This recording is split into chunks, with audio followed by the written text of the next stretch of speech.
All this technology. As soon as you think you've seen it all, here comes something new. Access Earth sensor. It's quite amazing, all the things we can do now, even if I do get a little tired of it sometimes. Everything is constantly evolving. Hi, Laura. Advancing. You set the jacket to warm, so it's gonna be cold today. We're surrounded by change. Always connected without even noticing it most of the time. Just when I've gotten the hang of one thing, another shows up. Hi, sis. Just wanted to see how everything's going.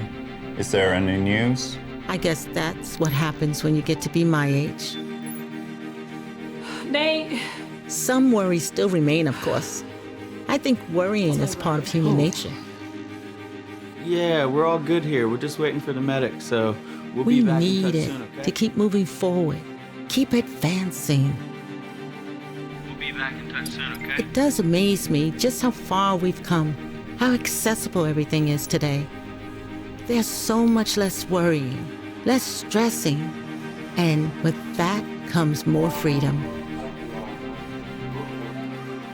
There's something magical about us all being connected to one another.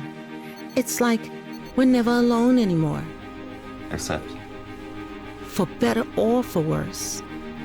Hi Chris, sorry for the interruption. Robot 43 is down. Did you locate when and where the problem occurred? Yeah, sure. We need to implement It fixes. brings us closer together, no matter where in the world we happen to be. Okay.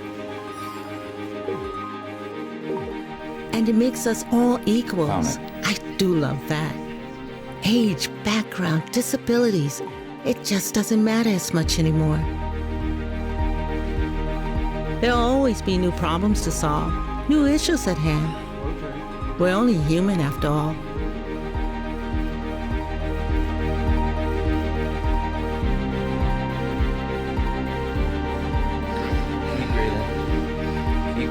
Call Dr. Wafa. We've always known that technology would help us connect to one another more, help bridge the distances between us, but we could never have known to what extent. There's so much potential out there. As long as we continue to create with good intent, we can keep making the world a better place and keep bringing people even closer together, no matter where in the world they happen to be. You see, things don't just happen by accident. A thought, a dream, a plan has to align with technology, like stars aligning in the sky. It's of course impossible to foresee the future, but we can hope, dream, and plan to the best of our abilities. That's how we, you, me, your little baby cousin, all of us can advance.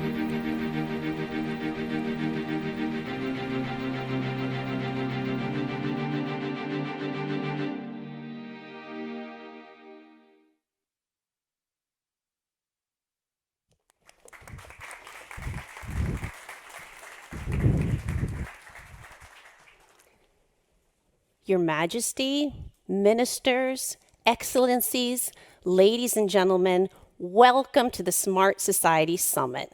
And welcome to everyone in our online audience. I know there are hundreds of you logged on right now watching this live stream from all over the world.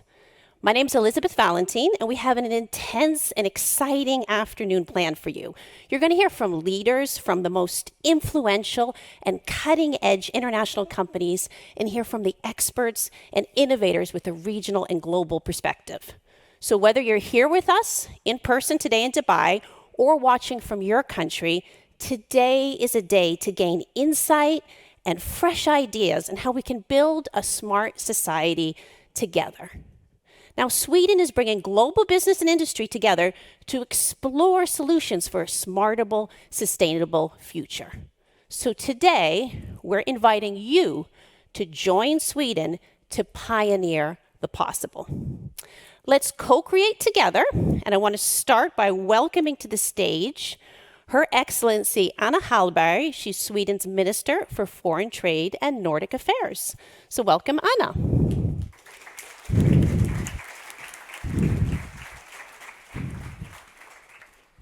Thank you. Your Majesty, Minister colleagues, Your Excellencies, dear guests and friends. I'm so proud and happy to be here today, and I do look forward to what we can see as new ideas, what we can discuss together today, and all in this room, but also all these people are connected online, of course. Co-creation for innovation and sustainability.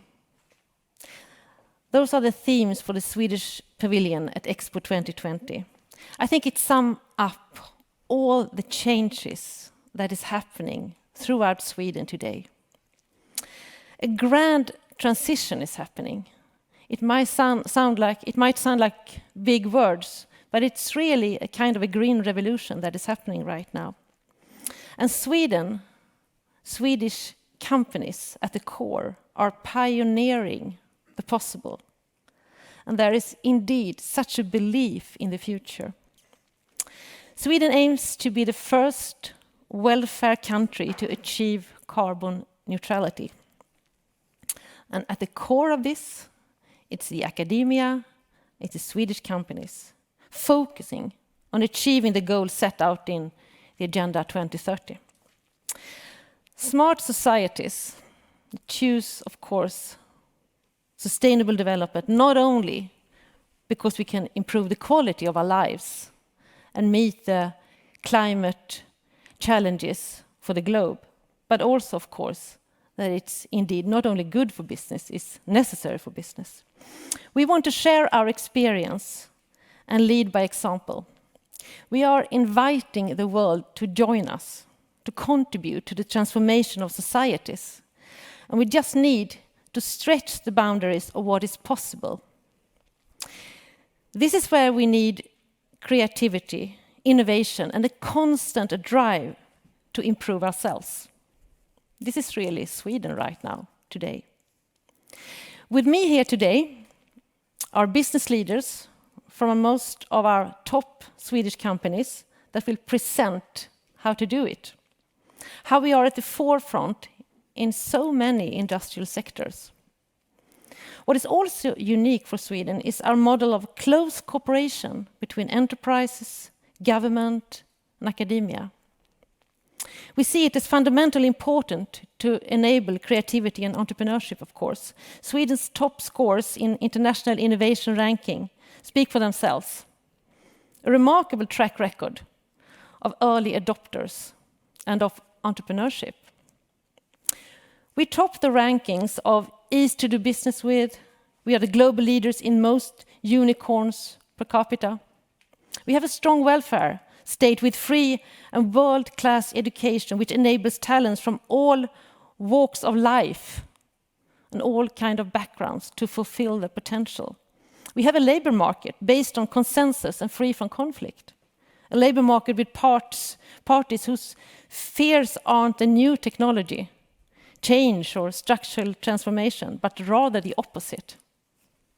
And we welcome change because we have safety nets, which enables people to take risks.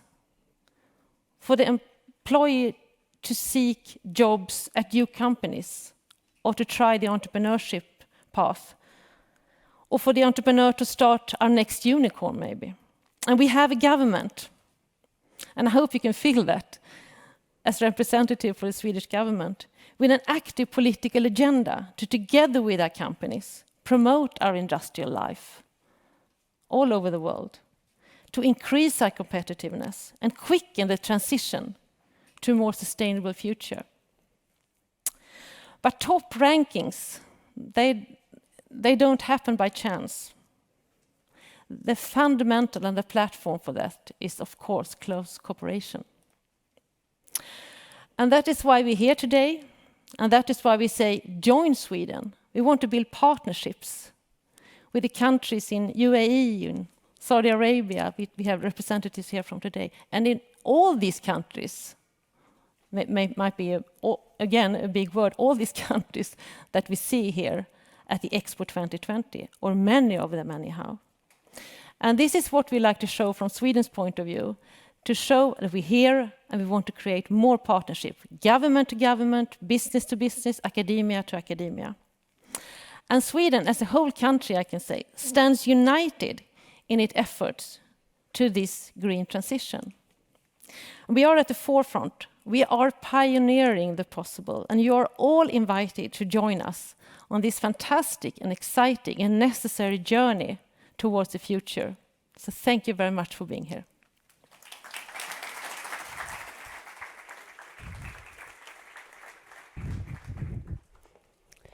Thank you so much, Minister Hallberg. Now let's hear from Karl-Henrik Sundström, who's the chair of the committee for Sweden Expo 2020. Welcome up.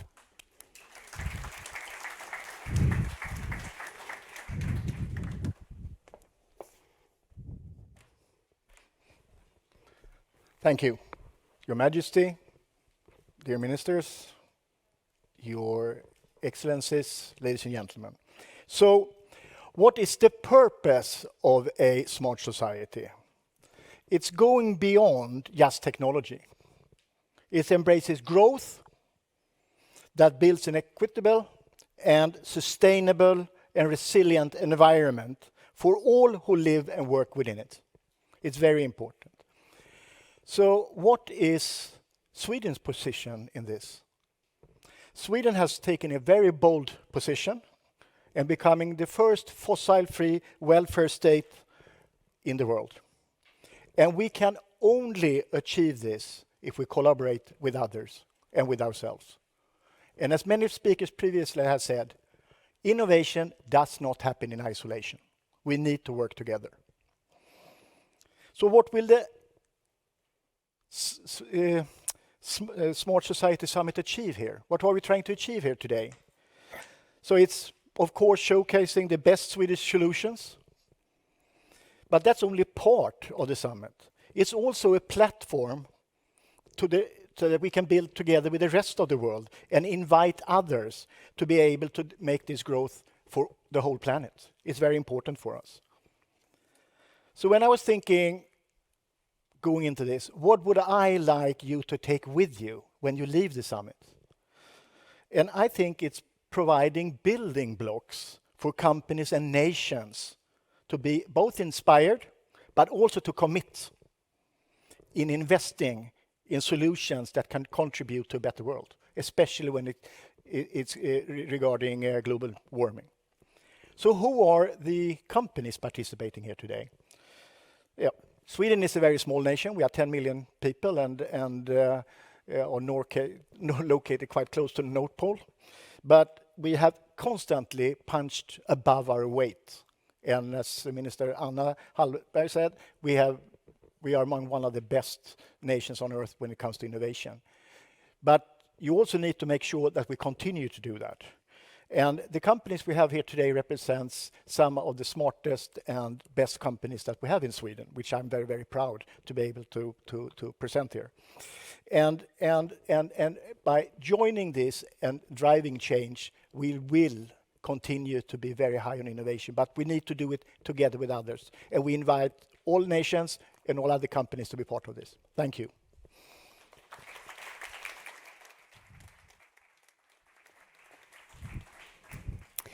Thank you for those words, Karl-Henrik. And now I'd like to welcome to the stage Jan Larson, President and CEO of Business Sweden.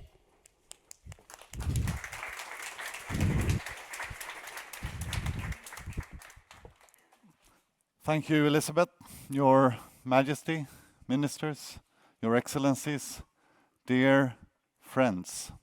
What is friendship? What is vänskap? What is sadaka? Henry David Thoreau once said, friends, they cherish one another's hopes. They are kind to one another's dreams. And in a way, I believe that is a good description of why we are here today. Across borders, across continents, across industries, across cultures. To cherish the hope of smart societies.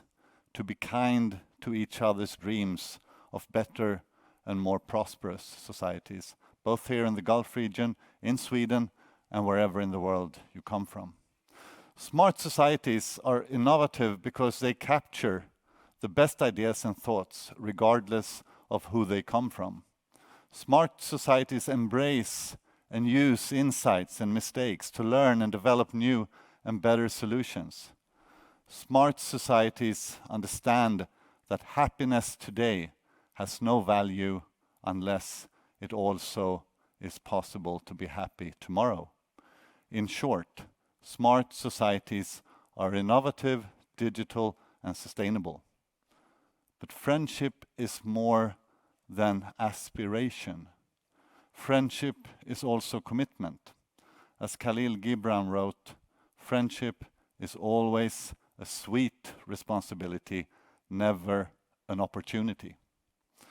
Swedish companies have been here in the region for many decades.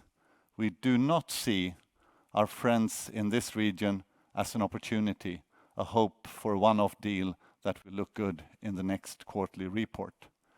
Business is too important for such short-sightedness. Just like friendship, business is a sweet responsibility. And that responsibility for the future we hope to share with you in the United Arab Emirates, in Saudi Arabia, and in the rest of the region and the world. We don't want you to only buy Swedish or only invest in our country. We want you to join us and us to join you in the ambition for a better future together.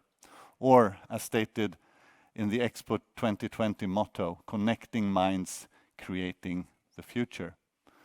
Tijara we Sadaka. Thank you and welcome here.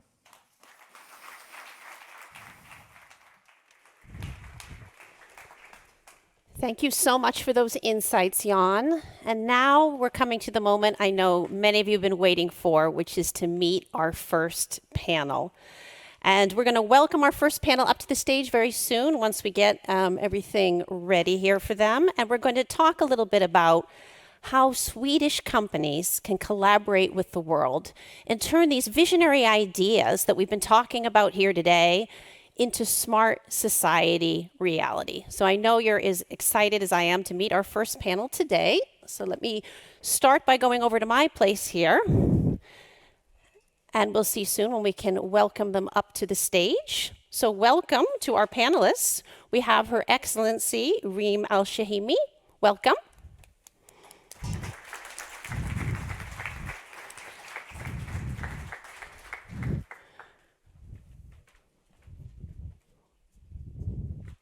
Welcome. You can sit on down right here.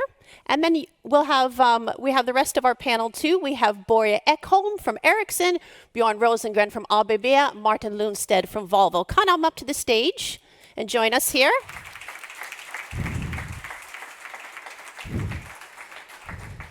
See if you can find your picture and find the right guy to sit under. Welcome, everyone. I'm so excited for this first discussion and very excited to meet Your Excellency as well, because here we are at Expo 2020. You're the managing director for Expo 2020, and I know everyone in this room has seen how amazing Expo 2020 is. I wish our whole online audience could see what you've created here, and I hope they do come and visit. And my question for you today, I really wanted to start off and thinking about what you've created here at Expo 2020. It's about a strategic vision for a smarter future. How can we challenge the same way of doing things, which is really what the Expo does, and redefine how we work together and how we do business? Good afternoon, everyone, and thank you very much for the opportunity to join you all in this important summit. Warm affection and regards to His Majesty for gracing us here, and special congratulations on Sweden's National Day today. As I think through what it takes to have that strategic vision that is also amenable to what we heard earlier from Ms. Hallberg, from Mr. Larson and others, what's really critical to highlight is that a vision is not just a great idea, that for it to actually realize, you really need to have the credibility and the authenticity and the continuity of delivering on that vision every single day for a period of time. And I think that's sort of where the UAE stands very strongly. We are not coming to the international community with a great new thing in vacuum. It is at the back of many, many decades of hard-earned and well-thought-out track record. And I think this Expo shows that. To have 192 nations during a pandemic who continue to decide that they find it well worth their while to be here, and in the spirit of what Ms. Hallberg said, collaborate and join and co-create with, like His Majesty said in his remarks today, with good intent for a global goal. That's what has brought this community of people together. As I think of, how we've designed it, I really, with the utmost humility, will say there was never a Team Dubai. It was a team of believers that included Team Sweden, that included Team UK, Team Indonesia, Team South Korea, etc. There is a community of thought leaders that believe in what we just saw in the video, that technology is a great enabler, and it is not the end-all and be-all, that the higher purpose is to live a life of meaning, and that meaning comes with equity and sustainability and long-term prosperity and growth. And that, if I can quote what we heard earlier, is a sweet responsibility that Expo took on when we wanted to share with everybody and learn from everybody how we could chart the path for the future. We're at our 50th anniversary as a nation.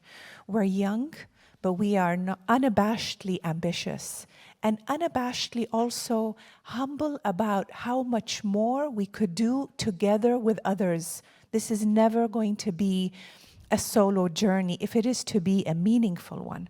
And so everything you see in the Expo is a manifestation of how the leadership of this country also views their place in the region and in the world, that it has to be in partnership. And that partnership cannot be a transaction. That partnership is inherently a friendship built on trust, built on respect, and even when, and perhaps especially when we disagree, and when we debate, we do so, and it brings us somehow closer together because we have the courage to be honest about what we find useful and what we don't. All of these principles and values underline that the world is actually here in the UAE, not from a geographic or nationality perspective, but from a conviction perspective. And I think that's really what I'd love for you to focus on. That we may have 200 nationalities who live here, but there's something a lot more valuable than just the 200 nationalities. We may have 192 nations at the Expo, but there's something more valuable than that. What's more valuable is that there's that common language of the global commons, the common language that we're here for a reason. Our effort needs to lead to meaning and purpose. Our businesses, our government, our civil society, our academia, our young startups need to collaborate, can collaborate for a better good, for a higher good, for more purpose and meaning. And technology is the great enabler to help us do that. Thank you. Thank you so much. That deserves a round of applause. And I think something that we also, as I said, applaud is the Expo and what a wonderful place it is bringing the world together. And I saw a lot of nodding from our panel. I know your three companies do a lot of work together, co-creation, coming up with the smart society solutions for a more innovative and sustainable society. And I want to make sure we have you all jump into the conversation. Let's start with Bjorn Rosengren from ABB. I want to hear a little bit more about, we're going to go a little deeper into smart society, technology, innovation. where are we going with this? Give us a little bit of a roadmap. How can we use this to really enable a more smart society? Yeah, thank you for the question. First, I'd like to say that I think we in the industry all share the view that technology is actually the enabler for a low-carbon society. So, and the good stuff is that many of the technologies which is needed are actually there today. But we all in different companies, we sit with different core competences, and we have been working in our own bubble. And I think the good thing when you are working to a common goal, which I think we're all to the better cause, I think many of the industries today also that are available here, but also in the rest of Europe, which are actually coming together very good on this case. And we say that it's not enough to be alone. We need to create common solutions that can actually make the difference. And by doing that, I think all of us have a lot of competent people in our organizations who, as we are sitting here, are today collaborating, working up solutions. And then we also, by the same time, we need support from regulators and politicians all that actually can help us to change the buying behavior. Because some of these excellent solutions that we have today might not be affordable today. But we have to make sure that the competition and that these new technologies and these new products and solutions actually will win in the end. And so I think it's a good cause where many goes together. Another thing here, I mean, we represent large industries, all of us, but we should not forget all the startups. Because I think when it comes to small startups, we have so many entrepreneurs with such good ideas. And here I think companies like us, all of us, we need to take responsibility and give these companies a possibility to use our organization to scale. So working together, I think, as we have heard today, is the key. And I think we have both the force, the competences, and the technology to be successful. Do you want to jump in there? I see that, Martin, did you want to add anything to that? No, I mean, I think we've heard a number of keywords already in the introduction speeches, both from the minister up on stage here, but also in the introduction that, I mean, we are moving from a more transactional way of doing business into a much more of a partnership way of doing business. And the reason for that is that if you want to succeed in this type of new platforms, I mean, the platform as we know it now, you can call it the brown platform, for the lack of a better word, and want to move up to a green platform that is truly sustainable. You can take transport as an example. You need to cooperate in a completely different way. And I mean, if you take Sweden as an example then, and we talked about it a little bit in the brief here, sustainable transport system, because transportation will continue to increase in the world for different reasons, but it needs to be considerably more sustainable. And what do you need then to get there to fossil-free, 100% safe, and 100% more productive system? Because that is also to cope with the planetary boundaries. Is of course technology enablers. And what are those technology enablers then? Digitalization, connectivity, electrification, hydrogen, that is the flip side of it, etc. Automation in different shapes and forms. And you cannot do it alone. This is really the end-to-end, and the end-to-end requires a lot of different players to participate. And if you're able to open up there and to embrace that, then you will win. And there I think also a good, one thing that we have in common, I know because I know the two colleagues here pretty well, is that we believe in decentralization also. So also big companies is also important that they are also a mosaic of small companies within the big organization, together then with SMEs and co-creation. And Borja Ekholm, I'm going to let you come in here, and I'm also going to ask you too. I've been hearing you all talk now about collaboration, bringing in the startups. There's also this collaboration between companies, universities, local authorities. How can all this accelerate your own corporate innovation? I think my two colleagues here addressed a lot of or we share the same vision in that sense, that the world is increasingly in need of cooperation. And it's sometimes good to think about why. because we're seeing actually the world horizontalize. And we're creating many more platforms. And when we create platforms, in order to create a vertical end-to-end solution, you will need to collaborate across the whole chain.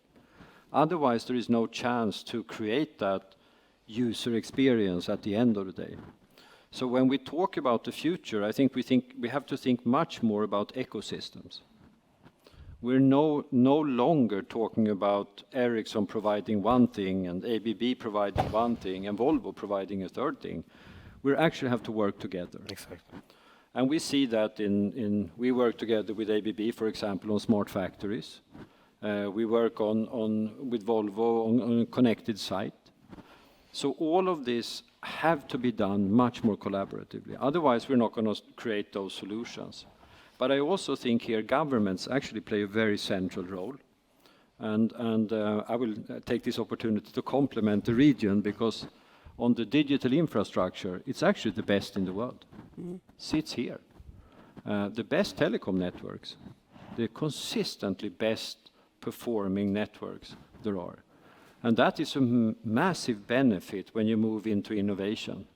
So if we are going to digitalize, and if you are, again, platforms, you need the ecosystem, but you need also to connect the different pieces. So that digital platform is critical for the future. Governments have to play a role here and have to be looking out strategically, where do we need to be several years out. That's one piece. But another piece, which I think is equally important, is the education. Investments in research, in universities, building out higher education, but also building out elementary schools, middle schools, high schools, to provide the basic skills for the future. Because we move into an economy where we will require a lot more digital skills. And that's going to be a shortage. That's one of the issues. But I think if you don't have a basic digital skill, you run the risk of falling behind. So I think that's why we as companies, we truly depend on the countries to provide also the infrastructure, and call it the innovation infrastructure, that's needed in order to drive the applications for the future as well. And it really also is a change and a shift in how you do business, and the old business models of the past. It requires kind of a reshifting and a realigning. And have you found that as well in how you do business? We see a big change. We see that we're moving away from, put it easy, box selling into rather system selling, as a service selling. So we're charging in a different way for the products today. And that's driven again by the same realization. The world is becoming horizontal. It's a massive amount of horizontal components where you get scale benefits. But that needs to be priced accordingly, and therefore it fundamentally changes your business model. That's ultimately going to change how we go to customer, how do we sell to customers, how do we organize ourselves, etc. What we see is a bit, it's again, I think technology almost always beats regulation, finds always a way around. But take, for example, just a simple bookkeeping of deferred revenues creates not an unlevel playing field. Why is that? It's completely unnecessary. We'll solve it, but it's not, it's not needed. Yeah. You both want to jump in here? You want to start? Yeah, just short. I think new business models are needed, but I think many of our companies are today working with the traditional ones. So, when it comes to business model, this is also a type of innovation. So absolutely. You need actually to spend both time and resources of thinking about new ways of going to market and the way you interact with your customers. So I think we have still a lot to do on that side. No, and I think also, just to add what has been said, if you think about moving in, for example, then, by coincidence, transportation or infrastructure. But if you think about it, you have today a very good benchmarking view on what the cost or price is on a truck or a bus or whatever. You know about the repair and maintenance, the financing, the operational cost, blah, blah, blah. But if you want really to move into a green solution then, driven by electricity or fuel cell or whatever, it's a completely different constitution of the TCO, of the life cycle cost, but also the life cycle revenues, right? And therefore, I mean, you need to shift into a completely different way of doing equipment as a service or transport as a service, as one example, in order to actually go together with your customers, and in many cases, customers into that new solution, right? And that's the reason, I mean, we also by coincidence believe in market economies, right? Because that is, together with technology, a very strong force. We come from a small country. 2% of our sales are in Sweden for Volvo Group, for example. And price on carbon, for example, will be a key element to drive this shift in order to be successful. And there, I mean, societies, companies, we see a very strong movement in that now from societies, but also from companies actually putting a price on carbon. That will fundamentally change also how we think about the business and what type of technology enablers we want to do. Yeah. I think it's a little bit of the boldness that you have to do, both as consumer and as industry. I mean, there are a number of examples that maybe today the most cost-efficient way is not to do the most sustainable way. And there are always these front runners, which will be the winners in the next step. While, you know, example, ordering ships with carbon-free emissions, which today would be much more expensive, for instance, by using normal fuels. But you order them today for the next 3 years, and then you have customers who say, yes, we want to have a carbon-free, and you need to take that little bit risk. So we need to push the boundaries a little bit. And I want to just, before I let you go, I want to bring in Your Excellency again, because I know you've heard so many insights here so far. What reflections do you have with what you've heard so far before we... Well, I think if we just leave them, they'll sort of go on for a while. So I wanted to just try to get a word in. And so thank you, Madam Moderator, for assisting with that. But I love the energy and the passion, and I think it's quite insightful.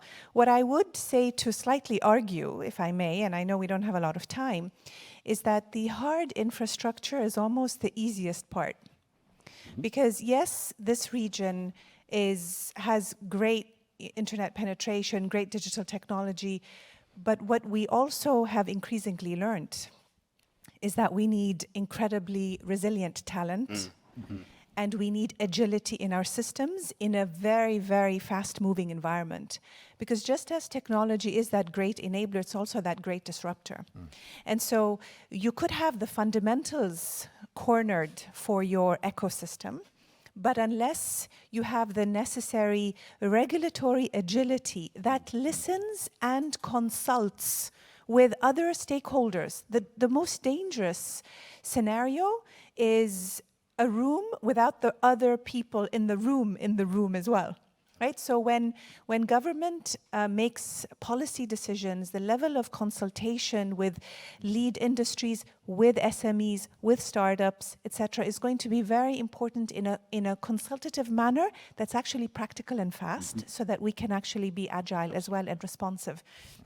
And I think through our experience here in the UAE and in Dubai, and certainly through this Expo, you know, we started our journey, as many of you know, as you know, because you were with us 10 years ago.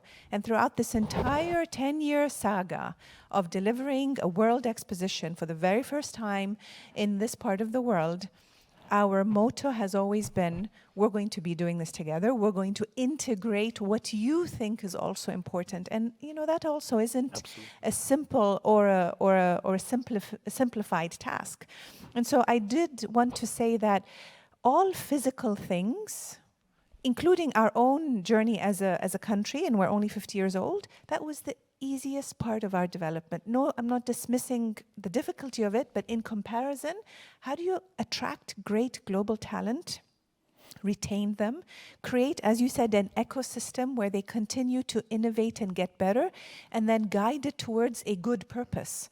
And those metrics of success are actually what we stand for as a nation as well. I think that deserves another round of applause. But that's why they don't let me speak, because because this is so great. I love all these perspectives. And I guess before we go, we have a little time left here, but I want to get back to this co-creating the smart society. In a sentence or two, how do we do it? If you all have kind of a perspective to share, sort of a takeaway as we continue the day of thinking, how do we co-create that smart society? We've talked a lot, you've brought up a lot about the innovation piece, the looking through old business models piece, the reskilling and upskilling, education, training, bringing in the government. What's the first step? I mean, I think you need to create a common vision of certain targets that you want to achieve, right, in order to get there, and then see, okay, what is your part of that possible solution, and who do you need to work with really to get there? It could be society, it could be regulatory environment bodies, it could be academia, but it could be other companies, etc. So I think it's very, very important to spend more time of, so to speak, what challenge or problem or vision do you want to get to, and from time to time I think we are a little bit fast jumping into the problem solving before really doing the analysis. I was going to say almost the same, because I think we want to find the silver bullet. It doesn't exist. It's so many different factors that needs to be in here. So I think it's all about starting to work together closer. But I want to tie back to one thing I said already in the beginning. I think we need to invest much more in education, training, and basic research, because that is the foundation for innovation. That provides, and sometimes, I mean, I like to think, even if Your Excellency said it's the easy thing is to get the hardware right. I would agree with that, but it's still many parts of the world who has not even gotten there. So unless we have those basic premises, I think we can't take the next step. So don't look. So my only answer to this one is don't look for the easy solution, because it doesn't exist.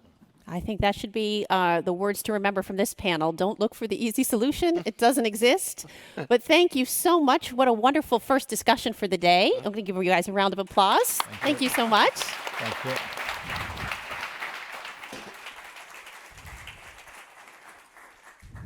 Thank you.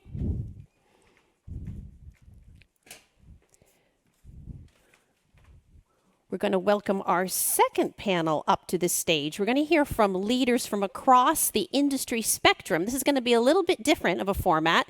We're going to explore how individual companies and collaborative approaches are transforming society through sustainable, electrified, and digitalized production methods, and what further needs to be done to accelerate the global transition. So I'm very excited for you to meet our second panel. I want to welcome you up here if you're part of our second panel.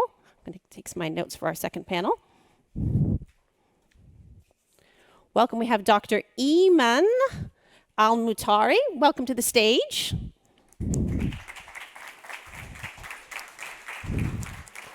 And if you see, welcome. You can sit right there. And if you see your name and your picture up there, you may come up as well. We have Martin Lundstedt, Andreas Regnell, and Jan Moström. Welcome.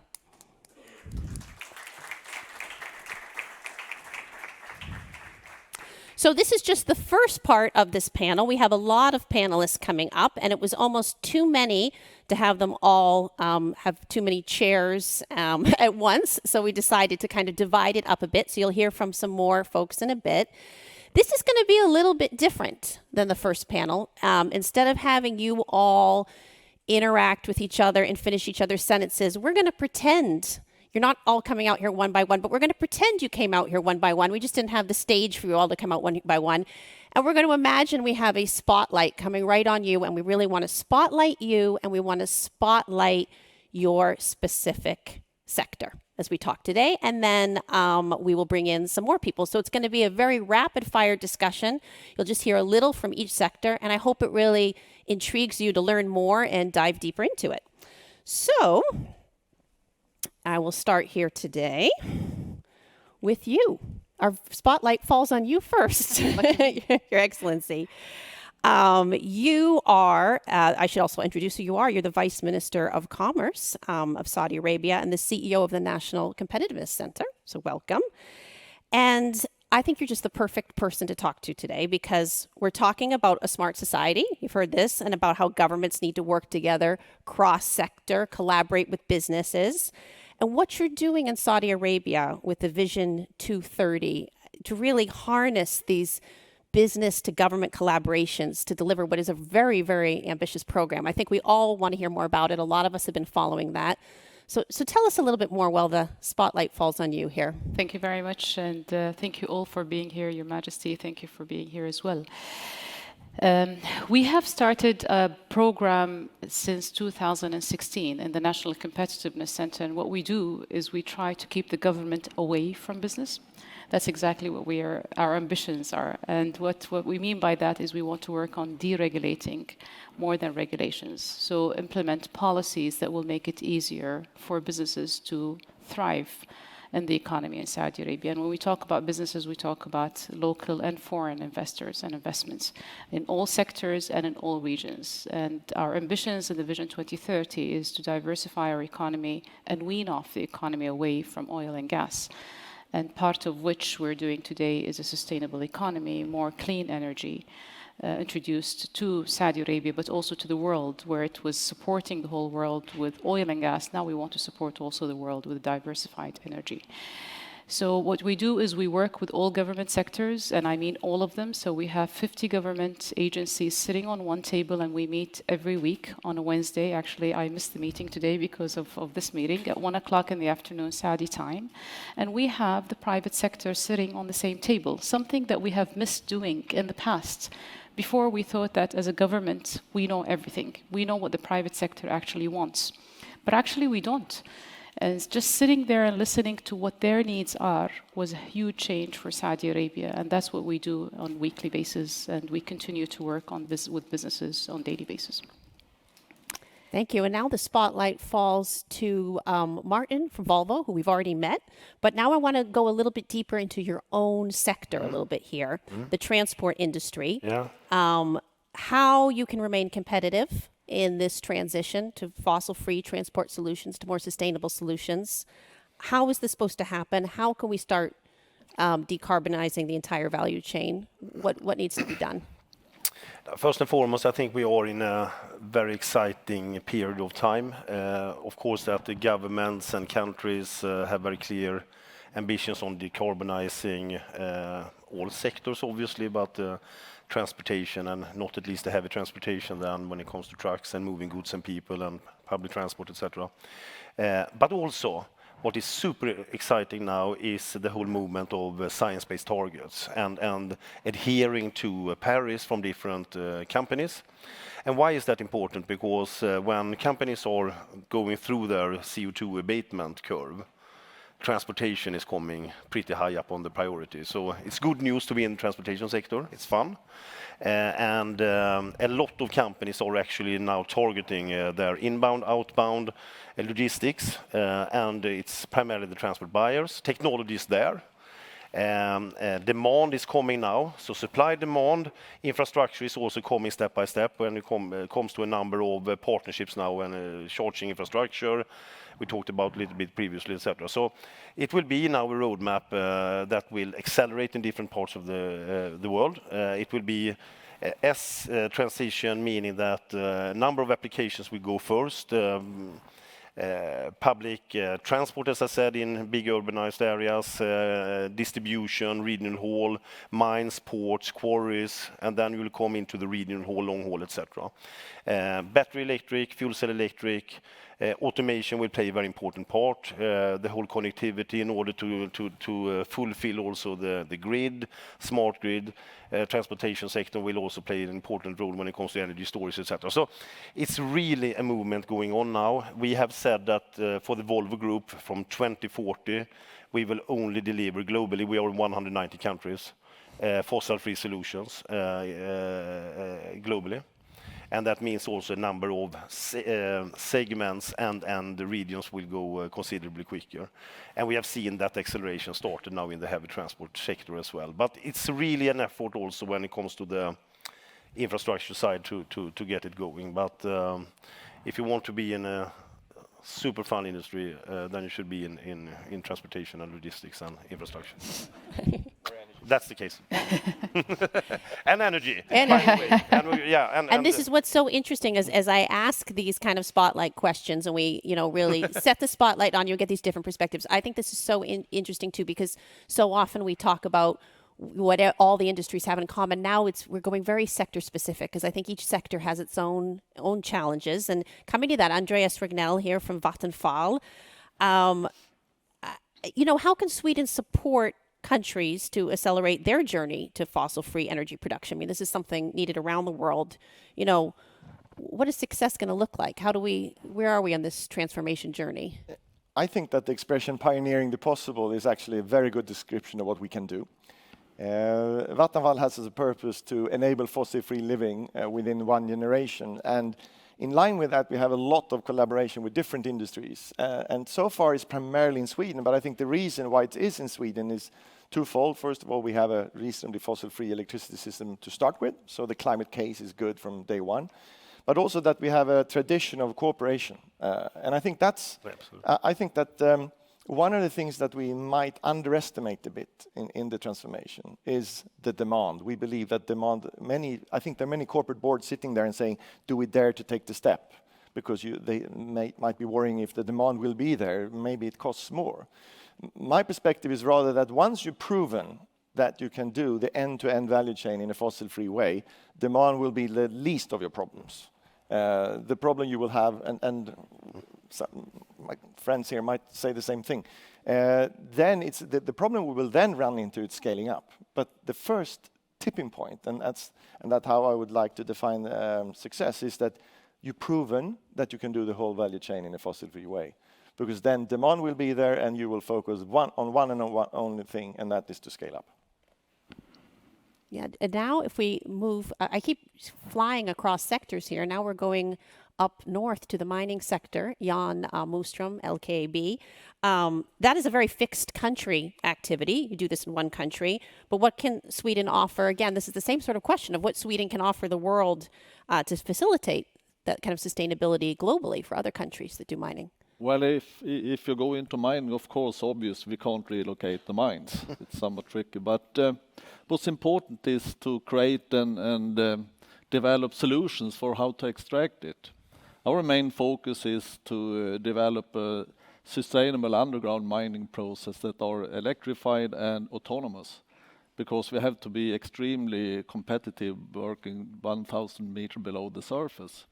And actually, Martin's journey towards fossil-free trucks and also Andreas' fossil-free power plants is to start with fossil-free steel. Absolutely. And the other drive we have is in beneficiation metallurgical plants, how to create a fossil-free spong iron. And when we have developed those two processes, fossil-free underground mining systems and fossil-free spong iron productions, then of course we have two systems which has been developed in collaboration with a number of different companies.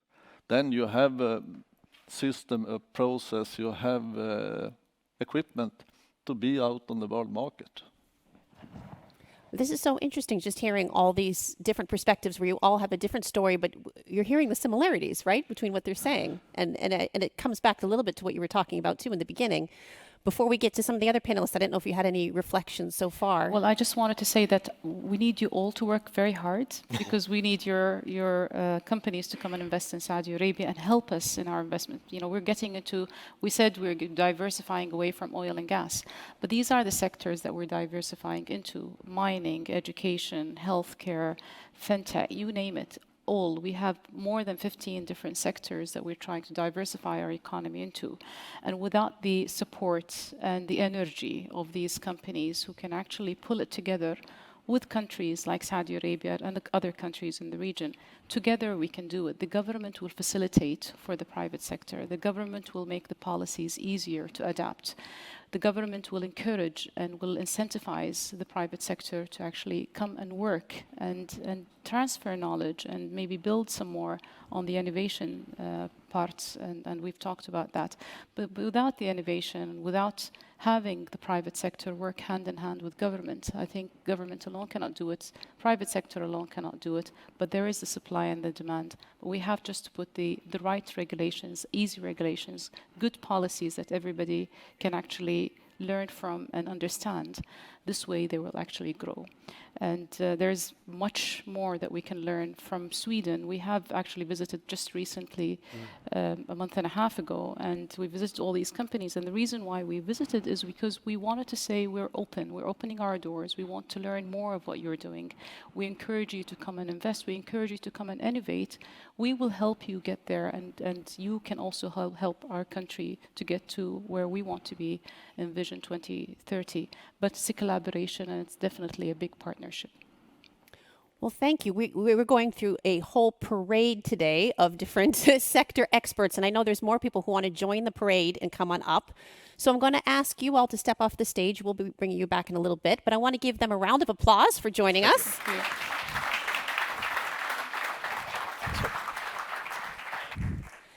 And the next person in my parade couldn't be here in person, but had a video message for you all, and that is Christina Friborg from SSAB. So we'll see if we can roll that video for you first. Hello, everyone, and thank you so much for inviting me to this event. It is a pleasure being able to participate, albeit from a distance. Christina, how can we convert global industry to fossil-free steel? Well, in my view, we have to work together, and we have to have a long-term perspective. This is not going to be done overnight. I am really proud that Sweden is in the forefront of the technical innovation and the green transition. Nevertheless, we all need to speed up now. There is no more time to lose. The transition for us is driven by customer demand. So the need and the willingness is already there. A green transition to us at SSAB is also the best business plan and strategy going forward. Very few can do this transition by themselves, and we speak from experience when we say that partnerships such as with LKAB and Vattenfall, present in this event also, are key for making fossil-free value chains. These partnerships have now led to results. We delivered the first fossil-free steel to another partner, Volvo Group, earlier this year. Very proud to have been able to do so. What's required for the green transition to really take off globally? Well, if we want to reach our targets globally, industries and societies will have to work more together. Mitigating climate change is a joint venture for all of us, and everybody needs to do their part. It is important to create an environment where innovation is allowed to grow, for example. New technologies need support, and it must be worthwhile to make large climate investments. Also, decision makers need to make the necessary decisions for progress, and they have to be brave when making these decisions. We all have different roles in doing this. We all have to identify what roles we need to take in order for us to work together towards the same goal. And these climate goals that we have, such as the Paris Agreement, for example, they can only be reached if we are all on board. All right, thank you to Christina Friborg from SSAB. And now let's meet a couple more people from different sectors. Let's bring up Vivica Beckman and Joachim Carlson to the stage, and welcome back Her Excellency. So come sit under your picture again. Welcome back.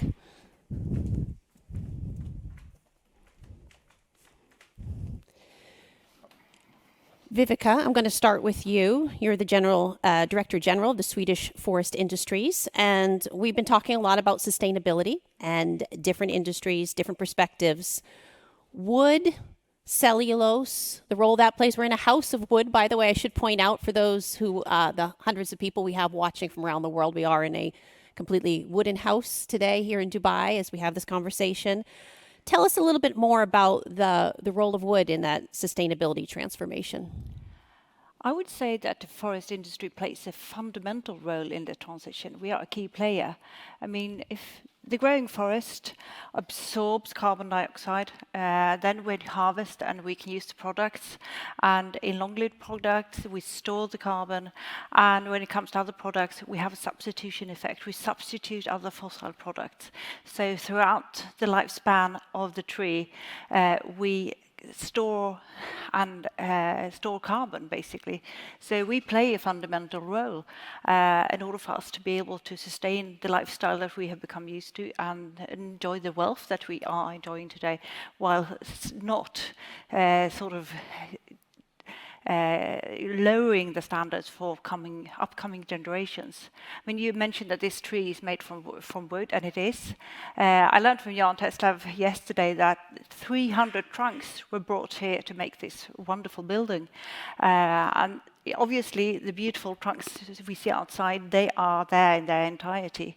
But for the rest of the building, you can't use the entire log to make timber, even though we want to. Sort of the timber is the fillet of the tree, the thing we all want.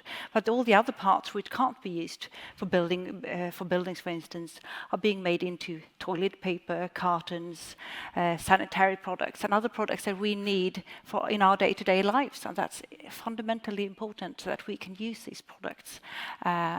So we play the forest industry is instrumental for us to be able to make the transition.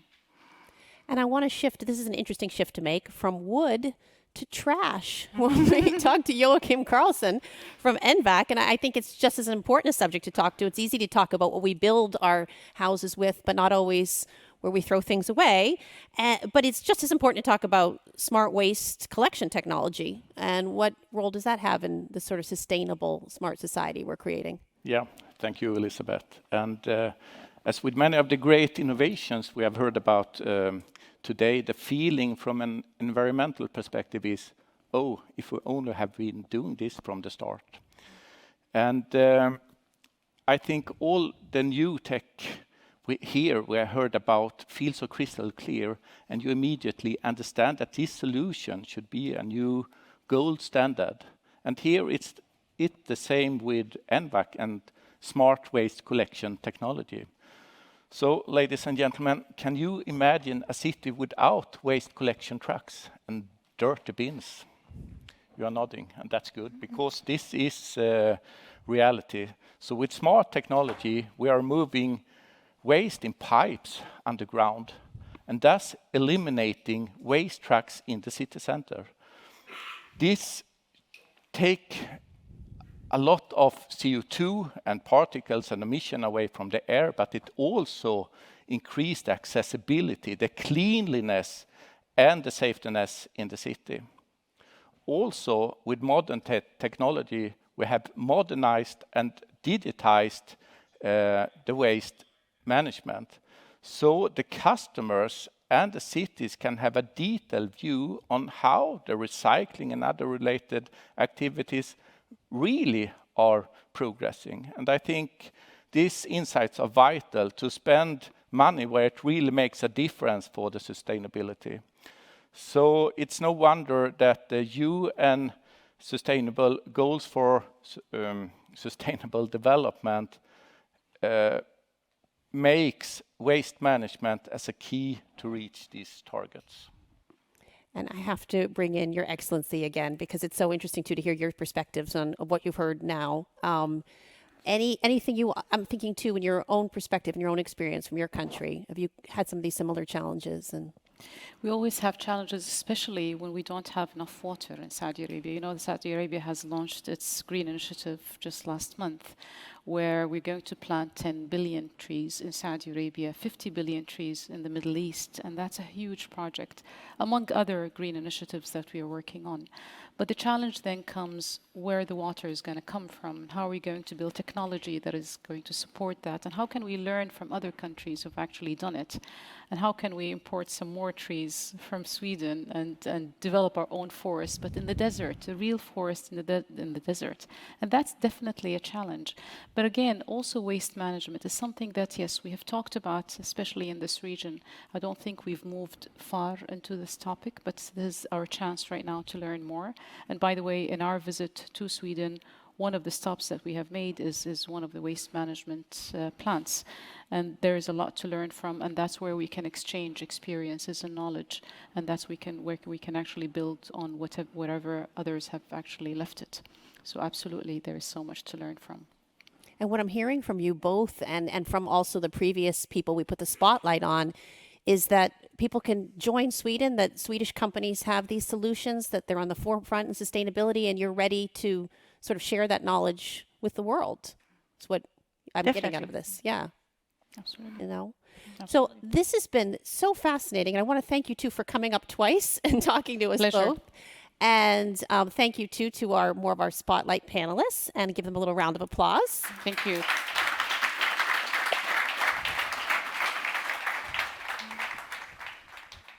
And I have an exciting showcase video that I really wanted you all to see.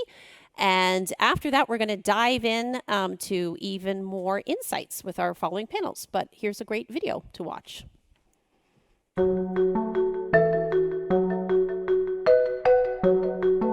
Living in a big city can be great, but as the population grows and traffic jams get more common, some cities end up with a higher crime rate. This affects everyone: business owners, tourism, and of course families. But big changes often require a comprehensive look. The city of Vicente Lopez in Argentina took a broad approach to provide its citizens with a lasting sense of security. Instead of just responding to occasional demands, they came up with a long-term plan involving a new force of 500 civil agents, the installation of 10 local police stations, integration with emergency services, technical training on how to prevent crime and negotiate with the community, and innovative technology. A much different scenario compared to before, when the video images rarely allowed for positive identification. When you decide to implement a project, it's important not to compare prices. If you provide low quality images to the justice, it's not enough for them to do the sanction. That's why here in Vicente Lopez we try to have the best products, because the total cost of ownership is not only to have or to get a camera, it's all the rest of cost that goes around the camera. But big changes don't happen overnight. Over a period of 5 years, the city worked out a plan to ensure an intelligent management of urban space. The plan was based on a digital surveillance system covering school routes with cameras that allow for a 360-degree view while simultaneously zooming in to capture details. Bus stops and transfer hubs with cameras that are resistant to vandalism, and recreational areas where families and friends relax in evenings and weekends. Some of the cameras use license plate recognition to generate automatic alerts, and other cameras cover what happens in and outside patrol vehicles. These images can be seen from 11 different places. When we have any kind of incident, we have our operators monitoring. If any of them detect something's going wrong, we start protocols to approach that kind of incident. The effects of this change have been extremely encouraging. Year after year, the city expanded its video surveillance system. It exceeded our expectations because we were starting to have quality cameras, quality in the images, good performance. We had no camera failures. Right now we're using 7 different KPIs, such as car theft and time response. And with this, we can actually make those neighbors feel safer. Big data is very important for us. It helps us to take decisions. And to take decisions in good shape are very important in governments, and mostly in security teams. Vicente Lopez is now a regional reference and receives delegations from different countries to learn from their experience. The truth is that when you have a long-term vision, big changes can happen right before your eyes.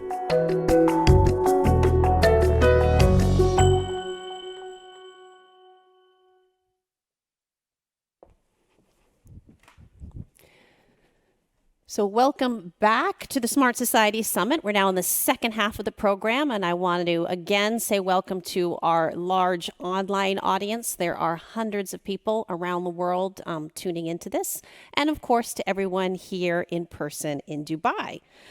It's time to welcome another great panel to the stage that I'm so excited for you to meet. My next guests, they've put global collaboration really at the heart of their business operations, and are here to share their thoughts on what is needed to really keep up that momentum.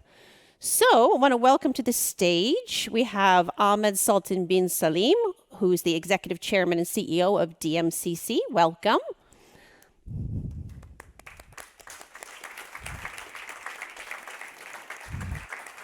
And we have Her Excellency Dr. Aisha bin Bashir. She is the Global Digital Magnet, a former founding Director General of Smart Dubai, the Vice Chairwoman of EMAR Development Board, and someone many Swedes know very well, Leif Johansson, the Chair of AstraZeneca.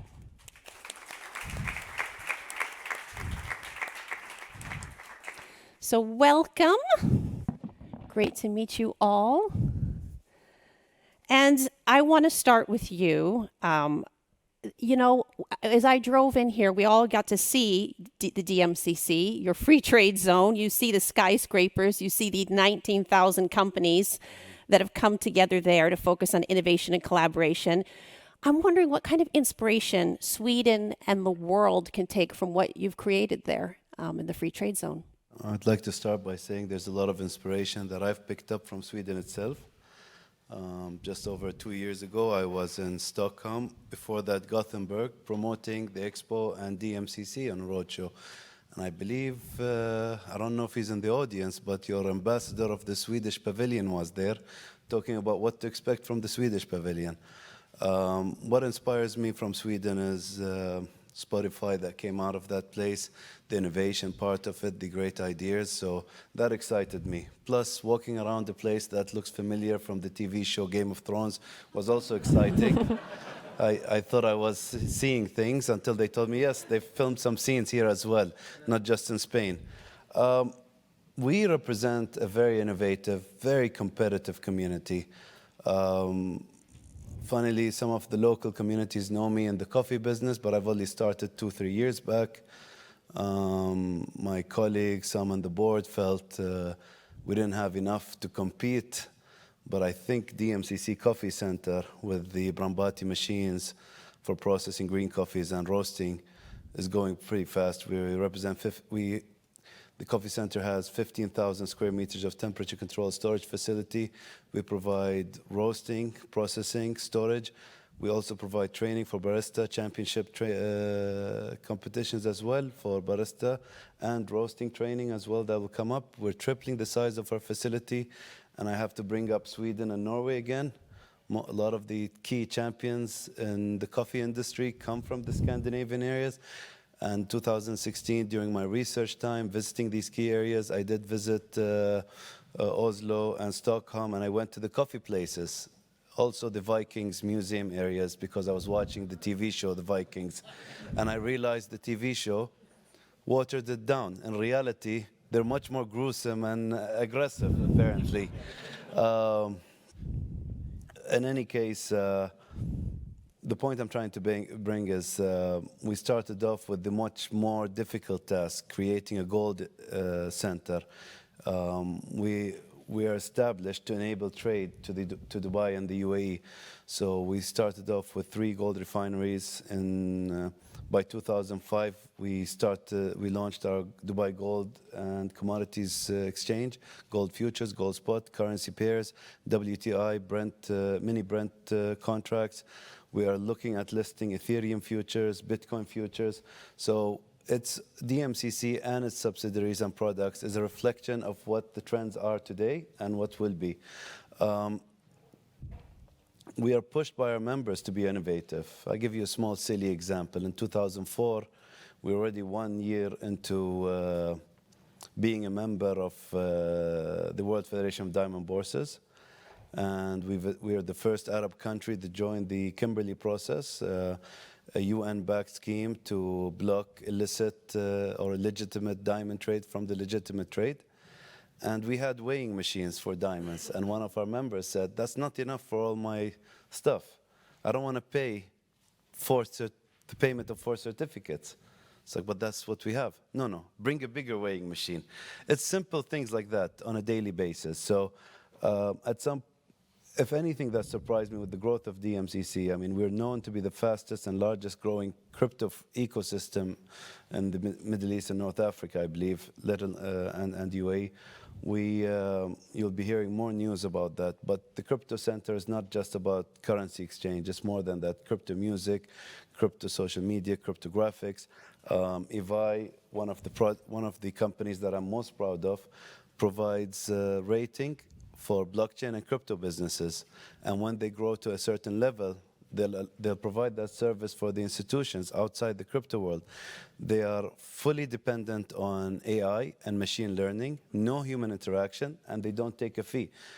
Unlike S&P and Moody's, they have no conflict of interest. That's where today. That's where inspiration comes from. So this is where you get. I like hearing too that you get some inspiration from Sweden too, and everything you're doing here. And a lot more to learn. But I'm going to just jump over here back to Dubai a bit.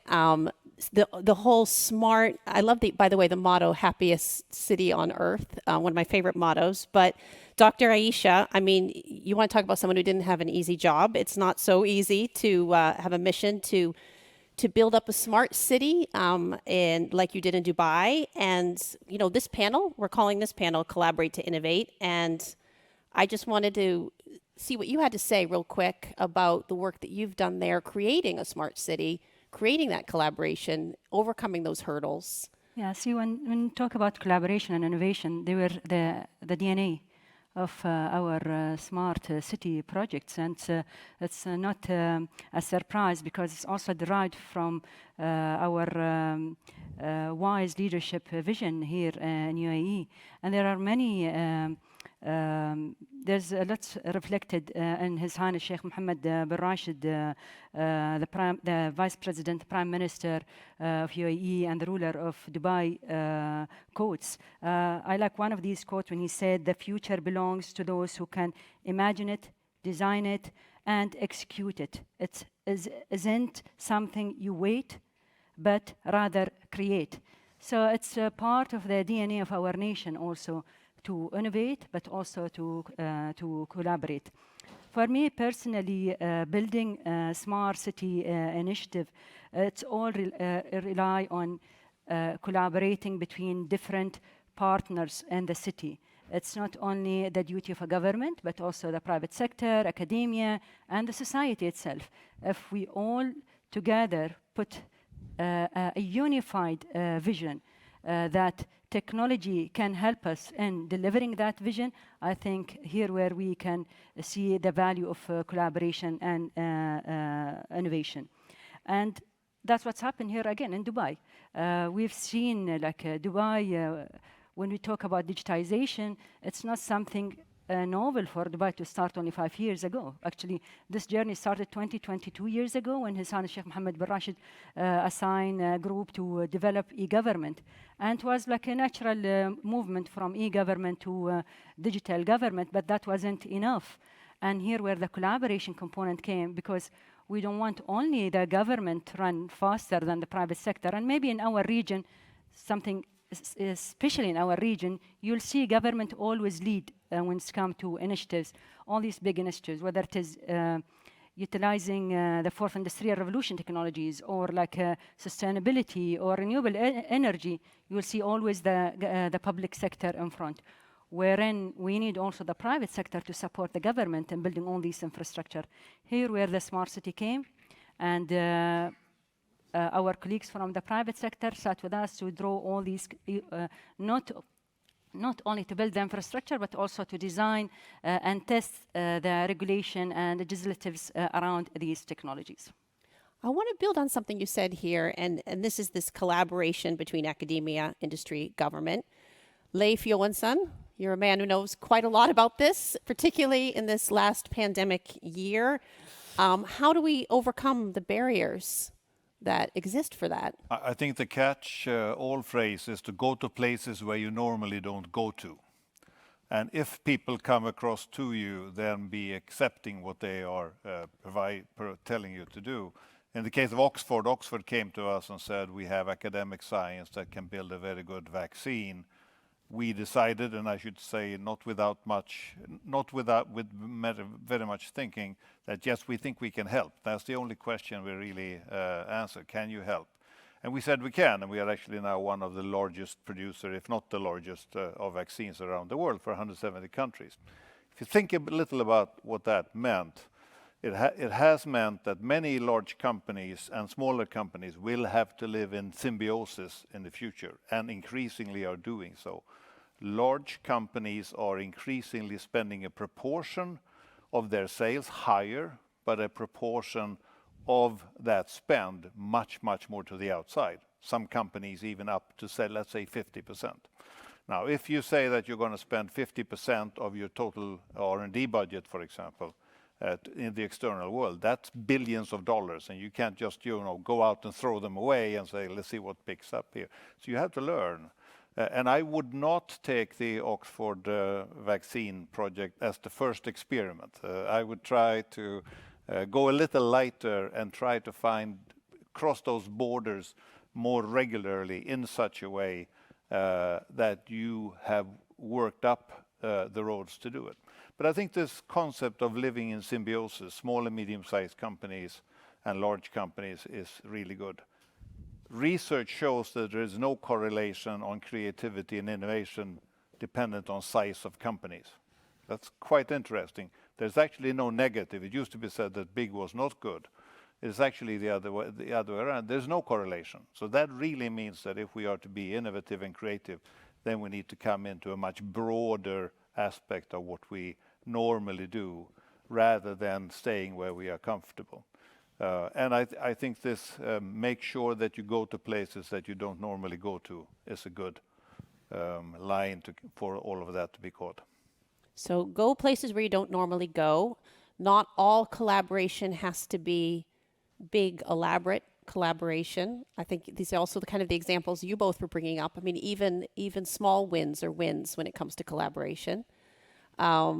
Any final words here? We have only 2 minutes to go, so I'm just wondering too, if you have, for the audience listening today, our message today is about joining Sweden, but what do you want them to know about co-creation? You've said a little bit about that, about not having to go too big. What is your message of co-creation to the world? What if you were to put it in a sentence, which isn't so easy? I'll start really quick. I don't know how many of you have visited the Expo for the first time. I've been coming here almost on a daily basis whenever I'm in Dubai. That encouraged me to visit Israel and Ukraine in the past month just by visiting their pavilion.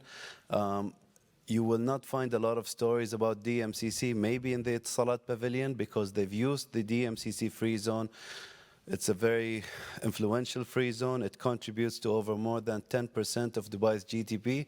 It represents, as she said, over 19,000 companies. There are a number of co-working space initiatives, Google Tech Hub and Astrolabs, DMCC Crypto Center. I've signed off 2 crypto free zones being established in our free zone. I've signed off the Saffron Center, the Cacao Center.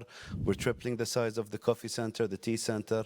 But for you to understand what I'm saying, and it doesn't sound like I'm reading off a script, I invite you to visit one of the most dynamic free zones that represents over 180 nationalities that live and work there, over 100,000 people living there, over 60,000 employees over there. I believe that number is increasing.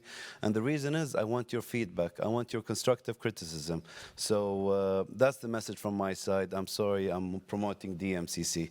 In any case, I'll pass to my colleagues on my right. But Dr. Aisha, I'm going to let you close here with Smart Dubai. And I would say we need all to, as city leaders and experts, to define actually how we can leverage all these technologies to have more or securing a better, seamless, hassle-free societies and lives and happy lives. Metaverse is coming very soon, and we need to be also ready how we will live in that virtual life, both for us and for the coming generations. Let me add a final point. I think when you want to be creative and be innovative, go broad, like we've just discussed. But don't forget all the people who are actually in our companies and in small companies really going deep to really find out how life sciences or diesel engines or whatever really works. We need those also. So both go broad and go deep. Thank you so much to our panel. A round of applause. Thank you so much.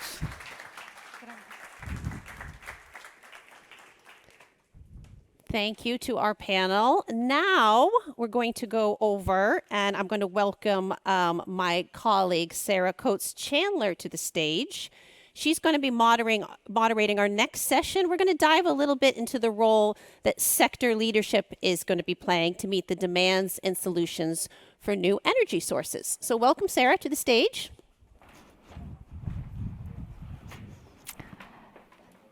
We've talked a lot today, we've heard a lot today about how industry, governments, and companies need to collaborate. And one of the core aspects of the smart society solution is smart energy and electrification. And so my next panel is going to join us now to talk about that fundamental shift that needs to be made. Welcome.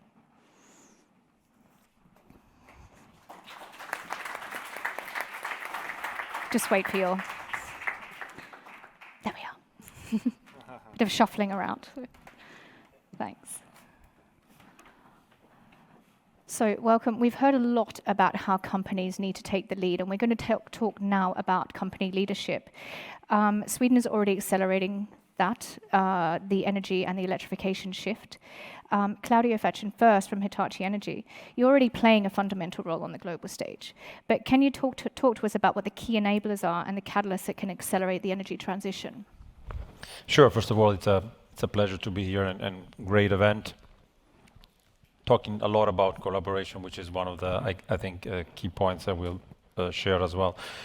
First of all, the big picture, energy sector, roughly 70% of the total emissions. So we have a lot to do in that space. Second, the electricity being the backbone of that future sustainable and clean energy system. And within that, a lot of technology, it's already available. We also heard this earlier. I would start first, number one, when it comes to enablers and catalysts. It's really the need to adopt and to adapt the policies, the regulation, so that the technology that is today available and also the business models that we heard earlier can be deployed at the scale and at the speed that is needed. Because from a mission critical infrastructure standpoint, 2030 is around the corner. We need to act now. Second point, and we heard about this as well, we cannot afford to cherry pick on technology. As long as that technology helps decarbonizing, we have to push through. We have to drive on the clean generation. We have to drive on the energy efficiency, on the consumption, and we have to leverage the infrastructure that connects, transmits, distributes that electricity. Third one is the investments. Now, in the last several months, preparing for the COP26 and after the COP26, all I heard is that financing is there, is available, but we need to accelerate. We need to also enable that financing, together with the policies that we mentioned before, gets out there so that what needs to be done is done today. And then to conclude, we talked about it a lot today. There is no doubt that we cannot do this with the existing business models, with the existing procurement procedures that we have today. We have to collaborate. We have to collaborate horizontal. We have to clearly define each and every one of us what those tasks are, and then make sure that once we do this, that we have a clear roadmap that will not leave anyone behind. Thank you. Christian, now Scania, they have some pretty ambitious science-based targets. How can industry then take those targets and make political leadership come on board with that? Yeah, good question. It's a little bit a new situation. I mean, we're used to in our industry to kind of be pushed by policymakers to comply with higher and higher emission regulations. I think now it's a little bit the other way around, Alma, that we're making some asks to you in order to be successful with the transition. And we did a lot around this at COP26, of course. And the first one is, of course, what we have discussed here. It is the grid, the capacity of the grid, and that we get charging stations in place where they're needed. I mean, that's fundamental. We need to fill that grid with green energy, or else the whole transition doesn't make sense. And thirdly, of course, that our customers has a positive business case. We talk about total cost of ownership in our industry, that they have a positive business case in transitioning from the combustion engine to the electric engine, or else they will not do it because they are businesses like everyone else. And price on carbon would be one great way that is working. It's been tested now in so many markets. That would be one great way to actually make that business case come true. So I think these are the asks that we now from industry are putting to the policymakers in the world. And if that happens, then we can transition actually very fast. It does seem we're in unprecedented times with industry making massive leaps and everyone else trying to catch up. Right. Henrik, turn to you. Holman, they're already looking at energy transition, but we already see that the energy crunch is driving up the cost of electricity. So that's a global issue. What can be done about that? I think if you start with the big picture again and add on that, unfortunately, it's almost a perfect correlation between the use of fossil fuels and GDP growth in the world. And if you then take it into a Swedish perspective and a company like ours, where we have a lot of forest and we do harvest the trees in the forest, but also harvesting the energy in the wind blowing over the trees and also energy in the water running through the hydropower stations. I think Sweden has, as we have talked about before, excellent opportunities when it comes to fossil-free energy production as a base, and we can do a lot more. And the way we contribute to the world normally is by exporting climate beneficial products, like we have done in industry for many years. But we can do it in an even better way in the future also when we decarbonize, like green steel, etc. But we need a lot of green electricity, even though we have that base. And for us as a company, and again, Anna is here, we need Sweden to be even better in speeding up the permit process. It was so easy. That's an easy call. It needs to be fixed. So we know that electrification is absolutely necessary, but we have industries that are reliant on this electrification. So Christian, you have an issue that you have existing rolling fleets and production methods, and how do you mitigate the risk of that between now and 2045? Yeah, it is like this, that even if we are extremely successful and hopefully also Martin and his crew and our other competitors, in transitioning, we think that maybe half of the sales in 2030 will be electric and then with zero emission tailpipe. At that point, 90% of the rolling fleet will still be with an internal combustion engine, which means that we cannot disregard. We have to, in parallel, work with solutions for alternative fuels, renewable fuels, fuels coming from the forest industry, from waste, from agro waste, and there is so much energy today that it's just not used.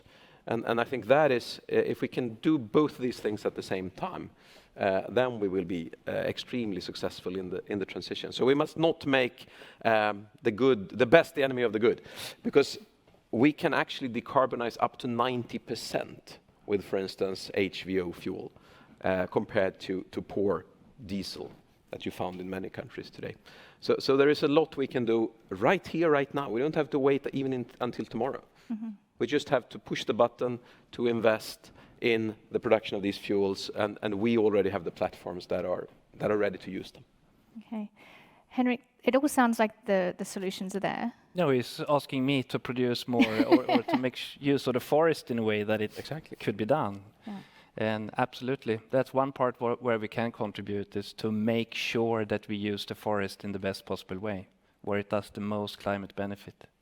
So on that, then how do companies like yourselves in Sweden, how do you take that and harness that globally? I mean, it seems like a vast challenge. I mean, we've talked about it a lot today, but what is it that Swedish companies like yourself can do to lead, not only to provide the solutions, but lead other companies and countries through that transition?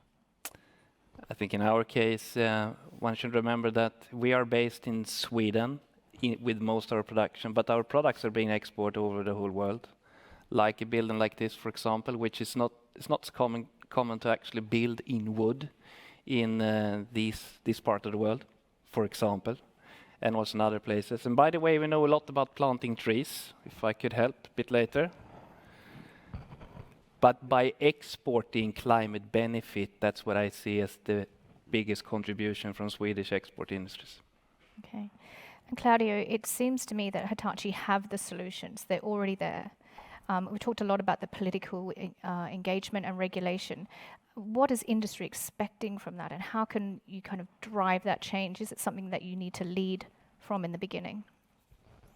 Certainly, as be the leader in this space of connecting generation to consumption in a efficient and sustainable way. In Sweden, we have, for us, is the center of gravity of a lot of this technology. It's Ludvika. It's a place where it's amazing how well that place is known in our industry, with our customers, with our partners, and it's known for good reasons. We have, with that team, decades ago, introduced technology that back then was breakthrough technology, was seen as a niche, but the team believed in it, continue to innovate. We continue to also take the lead and push through, making sure that everyone would understand what such a technology could do to support optimizing the systems, and now more and more decarbonizing the energy system. And I'm talking about specifically now high voltage direct current, which is now a mainstream technology needed for delivering that clean energy transition. At the same time, power quality. We know that the overall energy system, and particularly the electricity system, going forward because of the renewables, volatility, distributed resources, adds a lot of more complexity. If you look at on the demand side, electrical vehicles, additional complexity. So you need technology that helps driving reliability, availability, resilience, and power quality, yet again, is another of those technologies that has been commercialized, introduced and commercialized out of Ludvika worldwide, and it's a mainstream now. What I really resonated to me is the message from His Majesty, where in Sweden we do have a very special ecosystem that nurtures innovation. And I think we have seen this.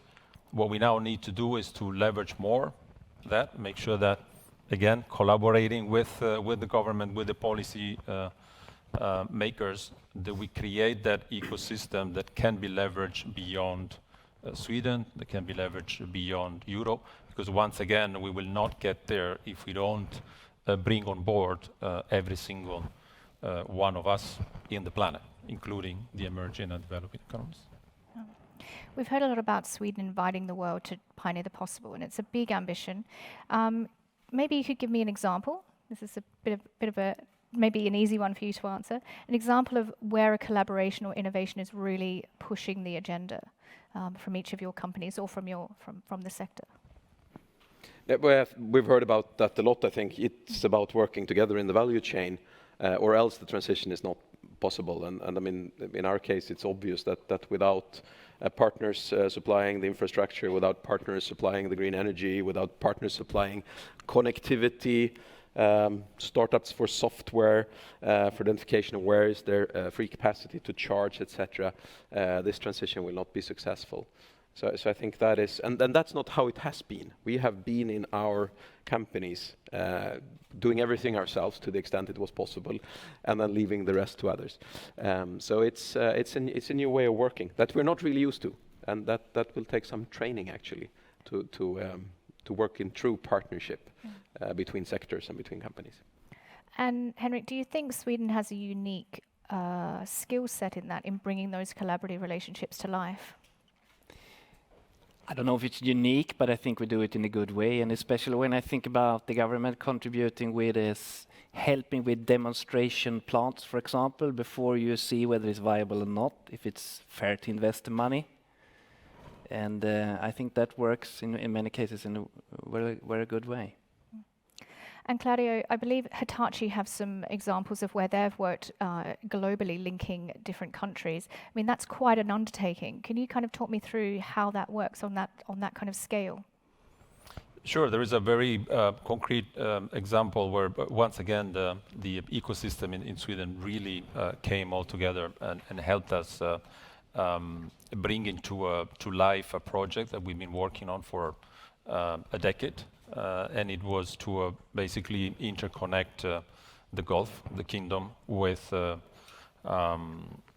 North Africa, in this case, Egypt. And it's a first milestone.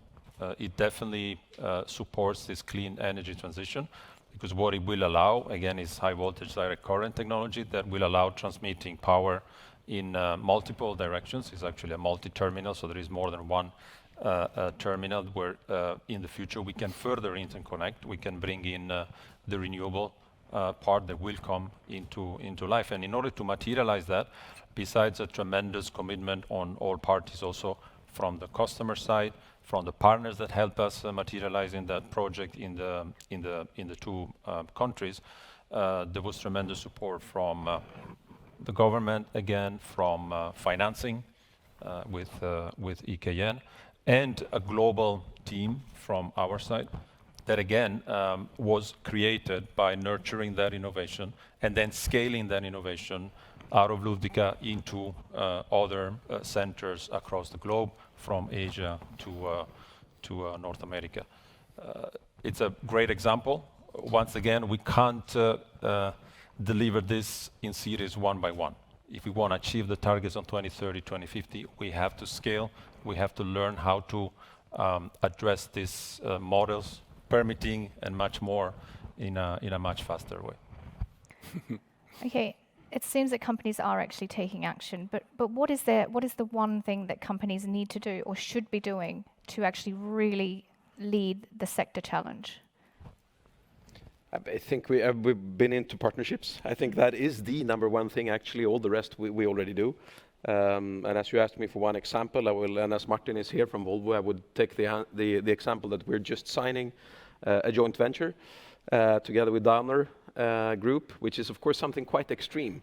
That three of the fiercest competitor in the global heavy commercial vehicle sector goes together and says, "Hey, we're going to push this transformation. We are going to invest in charging stations together throughout Europe to speed it up, to make it happen."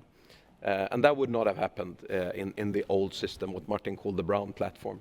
I think that is a great example of how one activity can really make a change. Okay, and we are here at Expo, so I do want to ask you a question about Expo. For those of you at home, it's quite a vibrant and exciting platform and space to be in.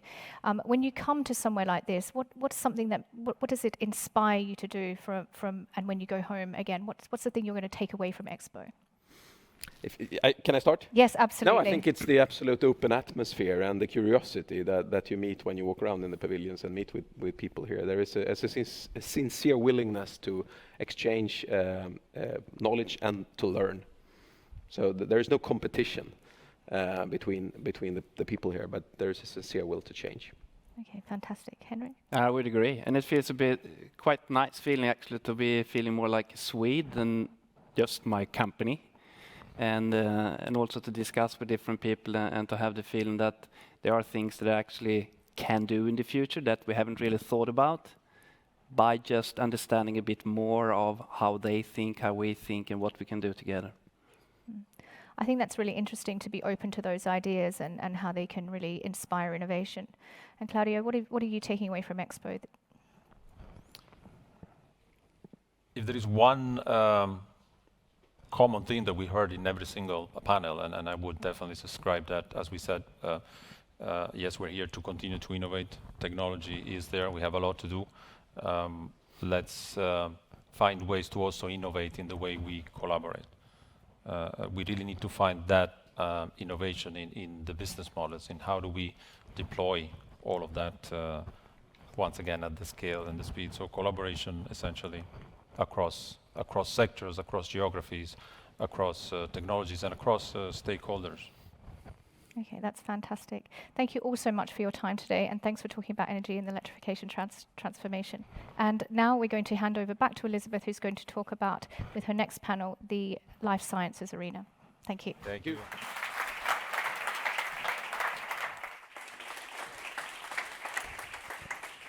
Thank you to Sarah Coates-Chandler and to that panel. Time flies when you're having fun. We're at our final panel of the day. And what better subject to think about smart societies but the life science industry, which is so important right now. I just want to welcome our panel up to the stage. Welcome. I will see where you're sitting soon here, depending on Gustaf is going to be sitting next to me here, and Cecilia and Johan. Welcome. Thank you. Thank you. The life science industry, we're talking about how these made in Sweden innovations are really being scaled up and helping patients all over the world. And all this takes collaboration and co-creation. It's really a test lab of everything we've been talking about today, and we've heard from all the other speakers and all the other sectors. What are some of the key factors that you found with this successful collaboration and co-creation? I think it's interesting after everything we've heard to really get this like industry example. Gustaf, do you want to start off? Absolutely. So I think in life science, it's quite complex. So collaboration is absolutely vital. And I think Sweden have a very rich tradition of collaboration between academia, companies, medtech companies, life science companies, and also the healthcare systems. So I often say that the best ideas do not come from my organization, Electa, rather from our collaborations with the best universities in Sweden, but also around the world. So we need to be experts in commercializing them. And I always feel great when we can bring those technologies out in the world, because that's when you can get leverage, that's when you can reach, we do cancer patients, we do cancer care, reaching cancer care patients around the world. And I think for all of us, cancer is very personal. All of us have been affected. And taking that innovation from the lab, from the clinic, through the commercial process, and to the hospitals, and to the patients, and bringing that hope is what I think it's all about. And I think I'm very proud of Sweden. That I think we're doing that very, very well. Cecilia, do you want to? Yes, I'd like to make an analogy. Sweden was never best at individual sports. Maybe with the exception of tennis and downhill skiing, but when it comes to team sports like ice hockey, we're pretty unbeatable. And I think we talked earlier about the ecosystem or quadruple and triple helix model, where industry, healthcare, academia, and the government come together and form alliances. And one concrete example of this is during a state visit to India, which His Majesty led a couple of years ago, we formed the Vision Zero for hospital-acquired infections or healthcare-associated infections, based on the road safety initiative that was launched by the road safety authorities many, many years ago to bring down fatalities. And this is where we're looking at solving a problem that we share, preventing people from infections.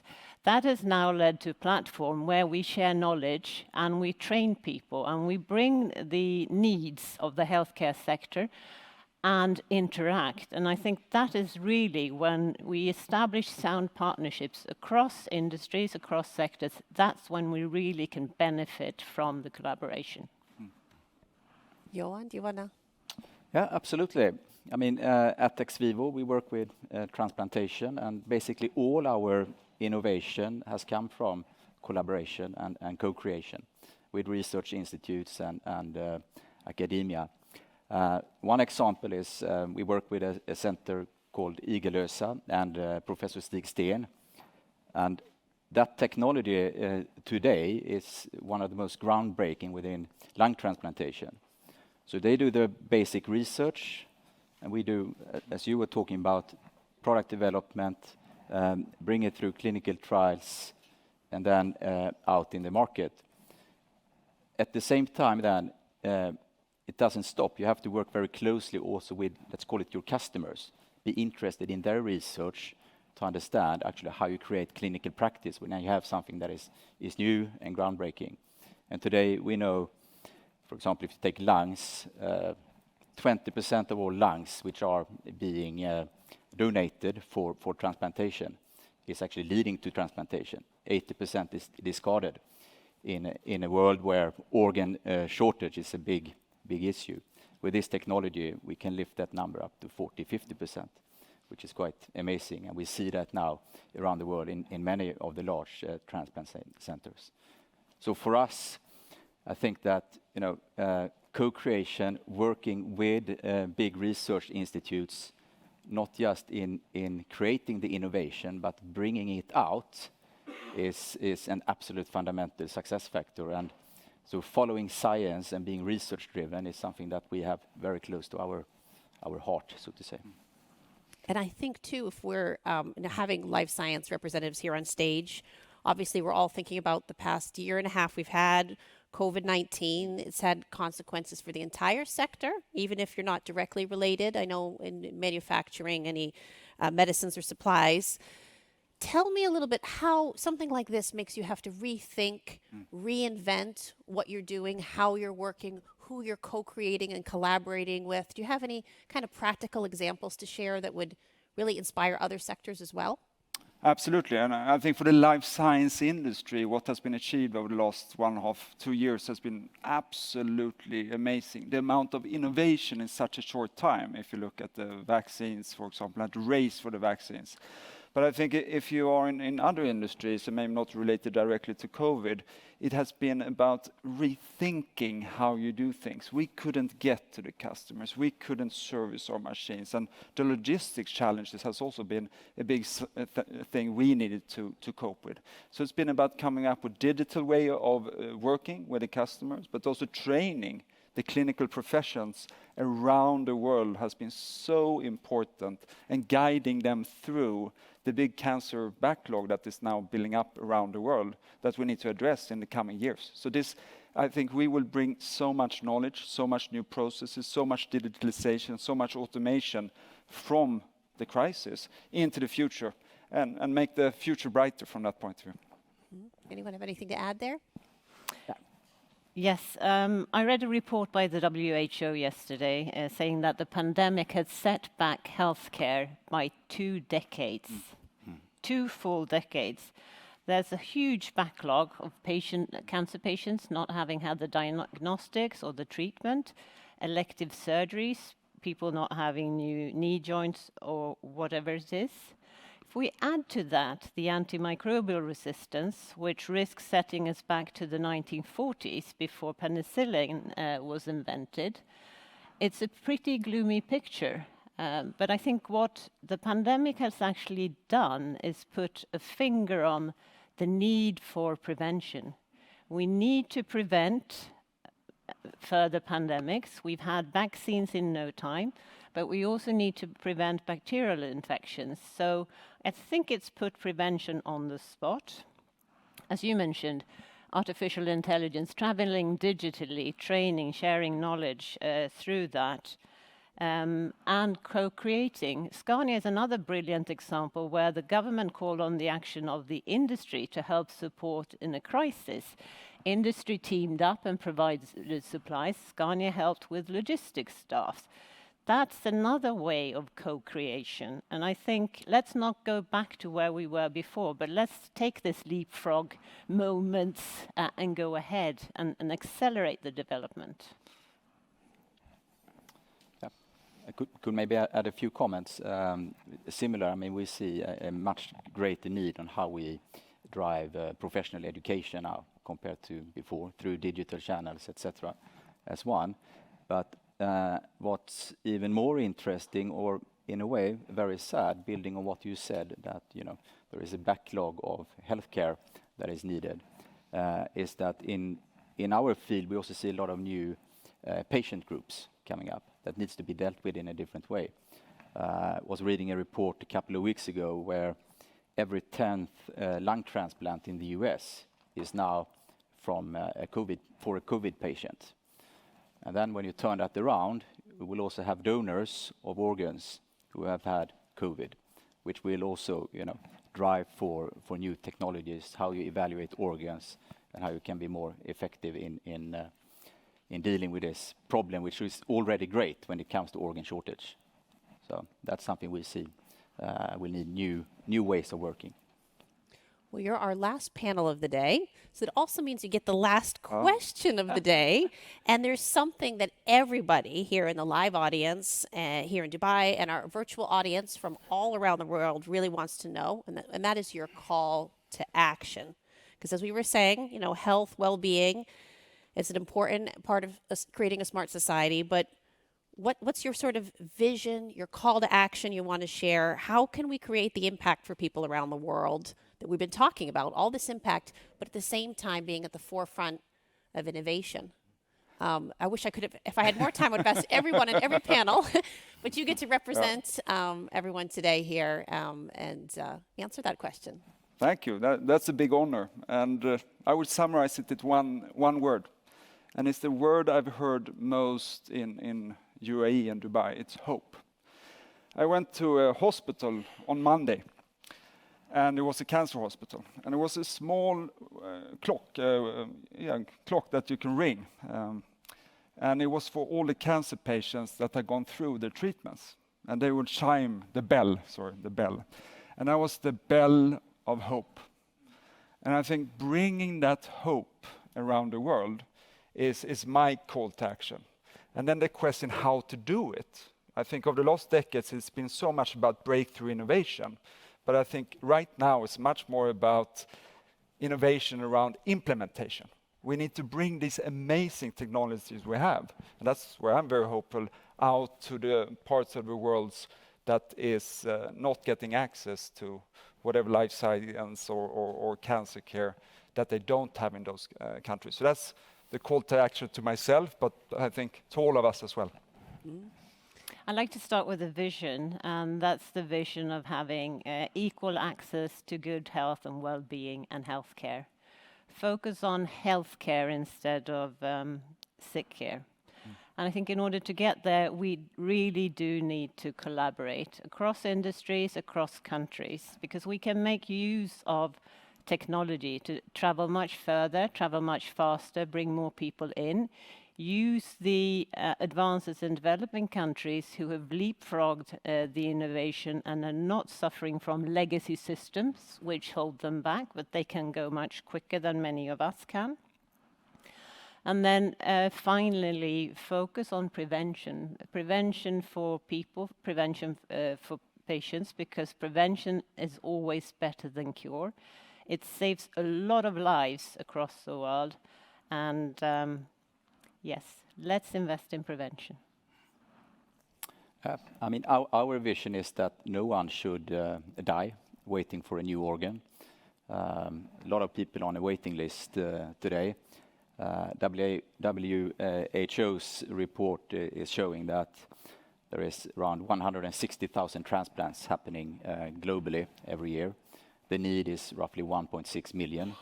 So we're only meeting 10% of the demand today. So our call to action in our industry is, of course, to make sure that we can provide technologies so that you get better utilization. But also beyond that, there are legislation, there are cultural aspects, number of things on how to increase the donor pools as such, so that more people can get a life-saving transplant. Kidney diseases, for example, I think there's several million of people today living with a kidney disease end stage who have, go for dialysis for 10 years, extremely costly, quality of life coming from that. Transplantation could help that situation quite dramatically. We have technologies already which are existing in our industry that can help increase utilization.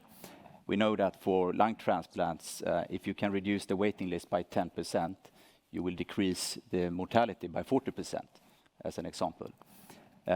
New other technologies coming, xenotransplantation, where you take organs from animals to humans. It's not far off.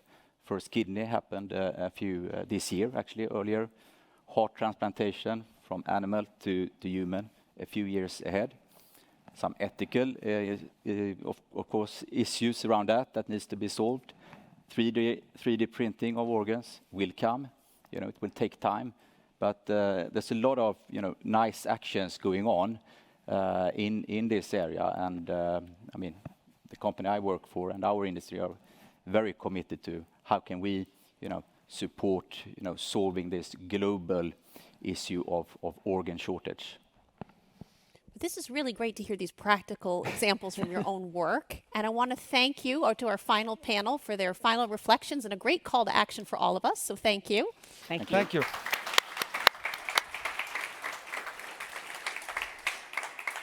So our time here today together is almost drawing to a close. I mean, we've heard so many incredible perspectives. Wouldn't you agree up here on this stage? I want to really thank all the panelists we've had today. It's been really great to hear all these great perspectives. And here to tie it all together with some final reflections about everything we've heard today. How can you possibly sum it up? But Jakob Wallenberg, the chair of Investor, is going to come up and share a few words. So welcome.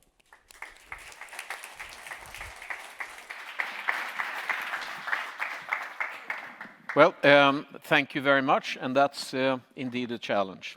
Your Majesty, Excellencies, and dear friends, first of all, I would like to take this opportunity to thank all the local representatives non-Swedish, that is, who've elected to join today and to give their perspective and challenges to make this a slightly broader today with a broader perspective on the subject matters that we've been covering. Now, the theme of today, to co-create, well, to me, being here in Dubai today, to co-create means to engage the whole world. And that is, of course, exactly what the Expo is all about. Now, we've heard of the opportunities, we've heard the value of working together, and a lot more. And to me, that is exactly what running ambitious businesses out of a small country, be it out of the UAE or Sweden, is all about in today's age of digitalization. The need for more education of our societies, talent, to take the opportunities to co-create. Always think of development, innovation, collaboration, joint ventures.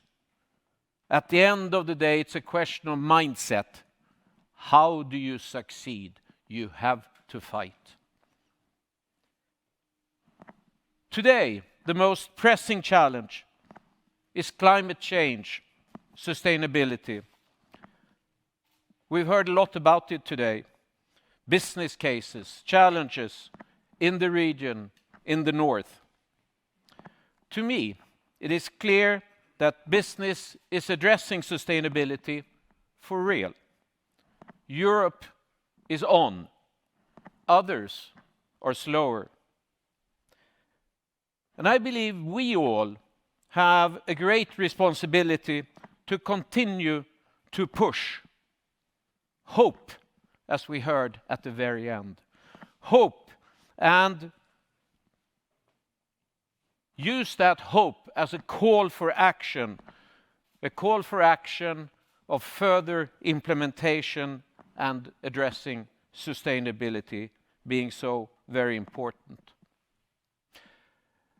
Now, if you allow me, I will just break the mold for a second.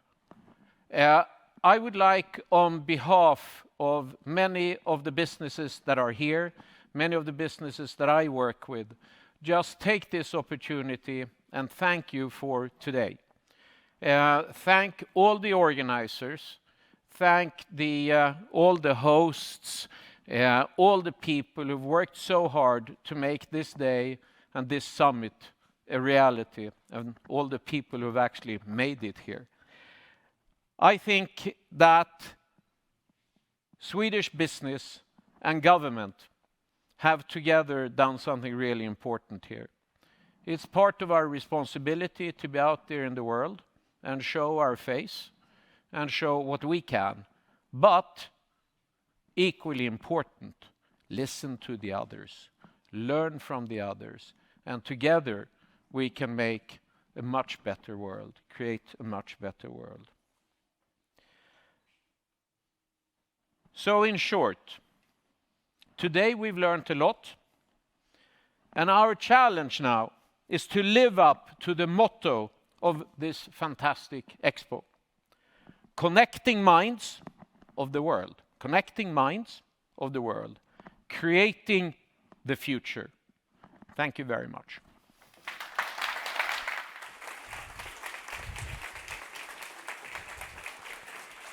Thank you so much, Jakob. And I'd also like to say a couple of thanks to our organizers, Business Sweden, the Swedish Institute, and the Carl Adam Bonnier Foundation, and to all our panelists, all our guests here at the audience, and everyone listening online. I know from many countries around the world, there are hundreds of you that have been logged on the entire afternoon, which is so exciting. Everything we've discussed today, these ideas, visions, realities, they impact us. And it's exciting to think of how we together can co-collaborate and create this smarter, safer, bolder, more sustainable future. So I'm going to conclude today the way I started, with an invitation, because we don't want anyone to miss that invitation. This is our invitation to the world to join Sweden. Join Sweden today to pioneer the possible. So thank you.